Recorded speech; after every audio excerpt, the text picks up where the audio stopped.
I played football in high school, not very well and not for very long, but you're constantly putting your head through repeated accelerations and decelerations. So I remember practicing blocking. You're hitting something and frequently hitting your head.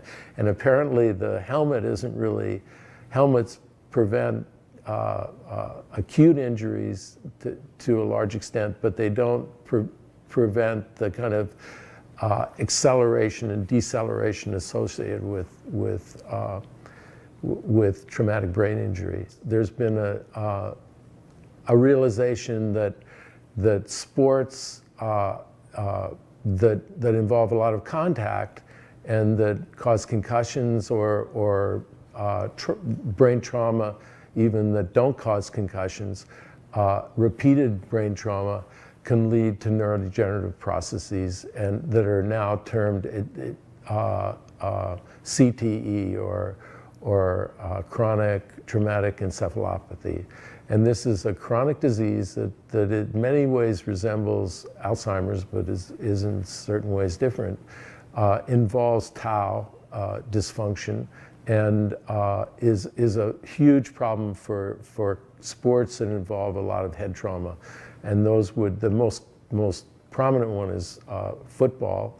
And it's been shown in several recent studies that the longer you play football, the more likely it is that you're going to have chronic traumatic encephalopathy. Intuitively, I would think the younger you are, the more at risk you are. So when you're, let's say, 9 or 8 years old, and you're getting head trauma on a daily basis or 5 days a week or however much you practice, I mean, some of these guys practice all the time, your brain is actually growing, right? It's actually increasing in size, it's developing.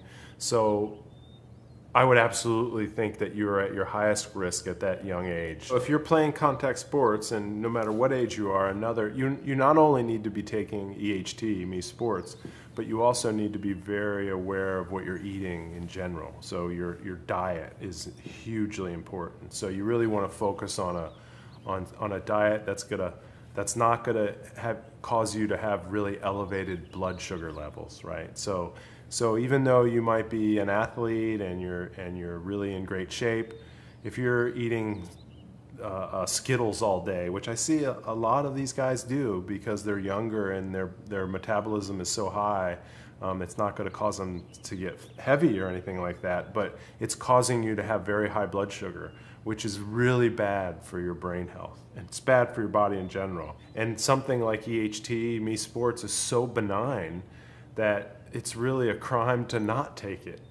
If there's a 1% chance that it could help you, you want to take it. Just if you have to play contact sports, if you have to hit your head regularly because either you have to get paid or because you love it so much, it's really important for you to take this product.